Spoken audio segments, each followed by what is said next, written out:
By the 13th year of prophethood, the situation in Makkah had reached a breaking point. The Quraysh, frustrated by the rapid spread of Islam and humiliated by the failed boycott and the successful migration to Abyssinia, intensified their oppression. Muslims faced torture, economic deprivation, and severe social isolation.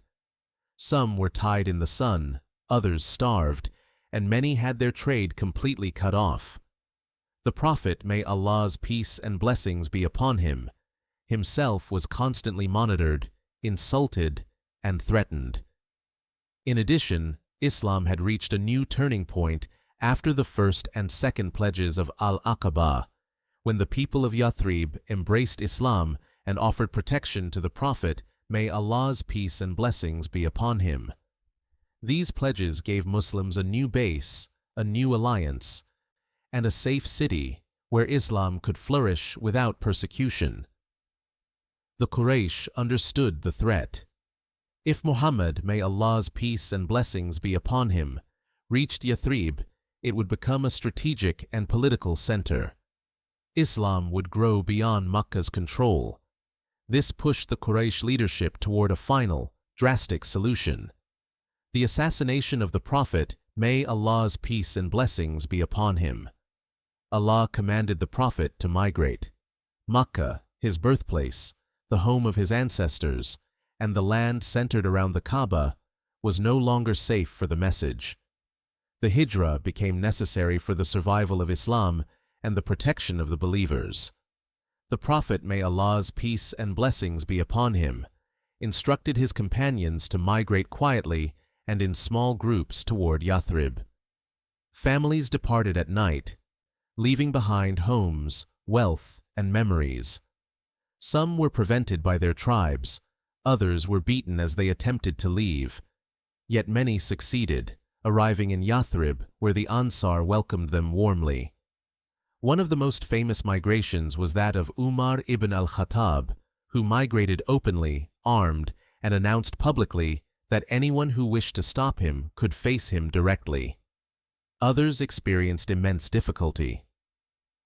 Salama was separated from her husband and son for nearly a year before her tribe finally allowed her to reunite with them and migrate. Gradually, most Muslims reached Yathrib, except the Prophet, may Allah's peace and blessings be upon him, Abu Bakr, may Allah be pleased with him, Ali, may Allah be pleased with him, and a few others who awaited permission. The Quraysh held a secret meeting at Dar al-Nadwa. After rejecting several plans, they agreed that one man from each tribe would strike the Prophet, may Allah's peace and blessings be upon him, simultaneously at dawn. This way, the blame would be shared among all tribes, and Banu Hashim would be forced to accept the blood money rather than retaliate. Before dawn, Allah revealed to the Prophet, may Allah's peace and blessings be upon him, the details of the plot, and commanded him to leave. The Prophet instructed Ali ibn Abi Talib, may Allah be pleased with him, to sleep in his bed so the assassins would not suspect his absence. As the Quraysh surrounded the house, the Prophet, may Allah's peace and blessings be upon him, left unharmed, protected by Allah. He recited a verse from Surah Yasin, walked right past the assassins, and they did not see him. The Hijrah officially began. Abu Bakr had long hoped to accompany the Prophet, may Allah's peace and blessings be upon him, on the migration. He had prepared 2 camels and provisions for months. When the Prophet, may Allah's peace and blessings be upon him, reached his house that night, he informed him that the time had come. Abu Bakr, may Allah be pleased with him, wept with joy, honored by the divine choice to accompany the Messenger of Allah. The 2 men left Makkah through an unexpected route heading south, not north, to avoid trackers. For 3 days, the Prophet, may Allah's peace and blessings be upon him, and Abu Bakr, may Allah be pleased with him, hid inside the Cave of Thawr. The Quraysh search parties roamed the mountains, and at one point, the pursuers stood directly outside the cave. If they had looked down, they would have seen them. Abu Bakr feared for the safety of the Prophet, may Allah's peace and blessings be upon him, not for himself. But the Prophet reassured him that Allah was with them. Allah protected them through miraculous signs, which included preventing the pursuers from entering the cave. This event is honored in the Quran. Allah is with us. Surah Tawbah 9:40. During these 3 days, Asma bint Abu Bakr brought food secretly. Abdullah ibn Abu Bakr gathered intelligence. Every movement was calculated, and every moment was filled with trust in Allah.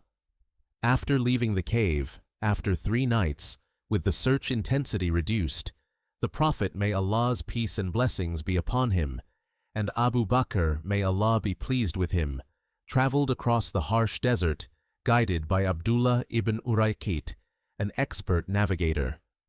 They journeyed primarily by night, enduring extreme heat, cold, hunger, and thirst. The Quraysh had placed a bounty on them, yet through careful planning, vigilance, and Allah's protection, the Prophet, may Allah's peace and blessings be upon him, safely advanced toward Medina. Every step emphasized faith, strategy, and divine reliance, illustrating that the Hijrah was both spiritual and strategic. Throughout the journey, they traveled mostly by night. They crossed harsh terrain, intense heat, and cold nights. They faced hunger and thirst.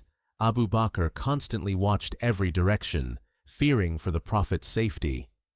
The Hijrah was not a peaceful journey. It was a life-or-death mission. The Prophet, may Allah's peace and blessings be upon him, arrived in Quba on the outskirts of Yathrib. He stayed there around 14 days. During this time, he established the first mosque built by Muslims, Masjid Quba. The Ansar, who had migrated earlier, filled the area with excitement and tears of joy. This marked the first moment in years where Muslims felt safe, no longer under persecution. The Prophet, may Allah's peace and blessings be upon him, honored the people of Quba and their hospitality, and the Quran later praised this masjid as being established on piety from the first day. After Quba, the Prophet, may Allah's peace and blessings be upon him, proceeded toward Yathrib. The people lined the streets waiting for him. Joyful chanting filled the air as he entered. Tala'a al-Badru alayna. Everyone wanted the honor of hosting him. The Prophet, may Allah's peace and blessings be upon him, allowed his camel to walk freely, saying it was guided by Allah. It stopped at the land belonging to 2 orphans from Banu Najjar. That land became the site of Masjid al-Nabawi. The Prophet, may Allah's peace and blessings be upon him, purchased the land and oversaw the construction of the masjid. It became the spiritual, political, and social heart of the new Muslim community. One of the most historic actions taken by the Prophet, may Allah's peace and blessings be upon him, in Medina, was formalizing the brotherhood, mu'akah, between the emigrants, muhajirun, and the helpers, Ansar. This was not symbolic. It was a real social and economic bond. The Ansar shared their homes, their wealth, and their fields with the migrants who had arrived with nothing. This act eliminated tribal divisions and built unity unprecedented in Arabian history. This brotherhood created a compassionate and supportive society where no believer was left struggling alone. The Prophet, may Allah's peace and blessings be upon him, drafted a foundational document to govern the new, diverse society. This included Muslims, Jewish tribes, pagan tribes, clans with different alliances. The Constitution of Medina outlined rights of each community, mutual defense, pacts, prohibition of injustice and oppression, financial responsibilities, freedom of religion for the Jewish tribes. The Prophet, may Allah's peace and blessings be upon him, as the final arbiter in disputes, a unified defense against external threats.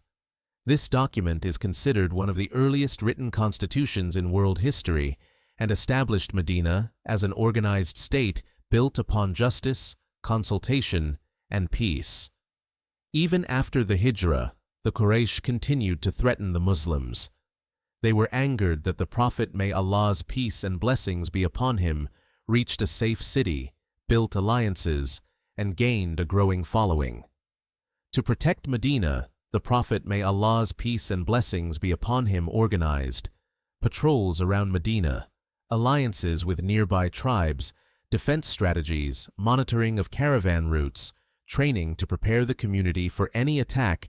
Islam did not permit aggression, but it emphasized preparedness against aggression.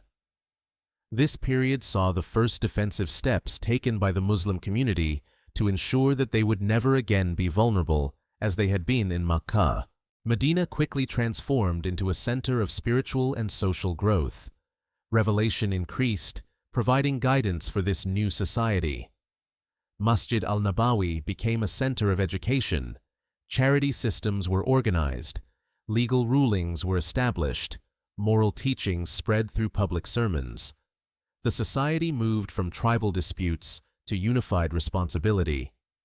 Many new individuals embraced Islam during this period, inspired by the character of the Prophet. May Allah's peace and blessings be upon him and the unity of the community. The believers now had security, leadership, structured law, economic stability. A shared mission. Islam was no longer a persecuted minority.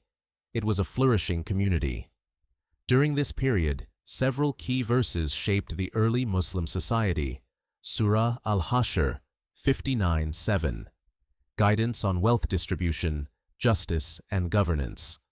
Surah Al-Anfal 8:60-61. Instructions on defensive preparedness and the ethics of warfare, including inclining toward peace when the enemy desires peace. Surah Tawbah 9:40. The verse honoring the Prophet's trust in Allah during the cave incident. These verses provided spiritual strength and practical guidance for the new Islamic State. The Hijrah teaches the power of trust in Allah, courage in the face of fear, that hardship precedes victory, that sacrifice is necessary for truth to prevail, that unity is more powerful than tribalism, that leadership requires wisdom, mercy, and patience, that Allah opens doors when every earthly door is closed. The Hijrah was not an escape. It was a strategic, divinely guided phase in the establishment of Islam as a civilization. The migration to Medina marked the beginning of a new chapter, the formation of a community that would carry the message of Islam across generations and civilizations. In the next episode, we explore how the Prophet ﷺ consolidated the Islamic State in Medina, spiritually, socially, and politically, and how Muslims prepared for the major challenges that awaited them.